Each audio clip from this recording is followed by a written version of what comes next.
Sprachforscher, die haben herausgefunden, warum das so ist, weil im Pfälzischen und im Italienischen gibt es ein bestimmtes Sprachphänomen, das nennt sich kumulative Vokalrepetition. Schreiben Sie auf, das kann wichtig sein. Ne?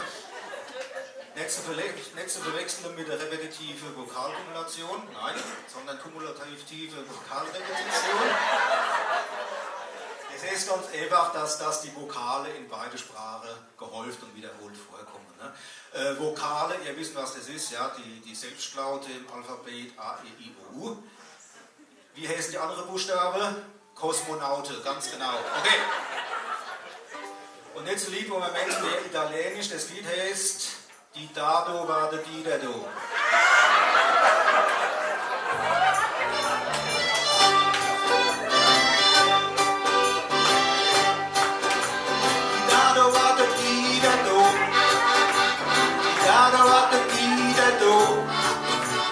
Ich war nicht daheim, meine Frau die war allein, ich war beruflich anderswo.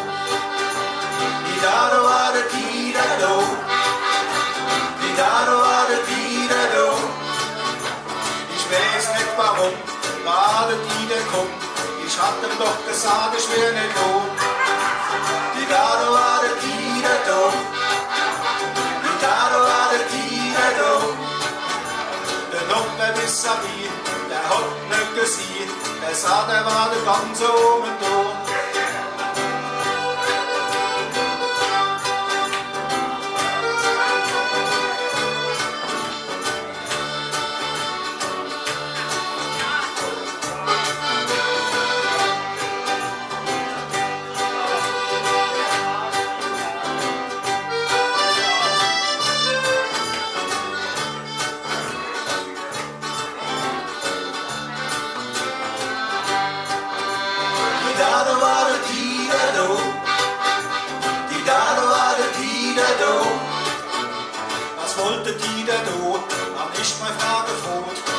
Sie hat mir's nicht verrot.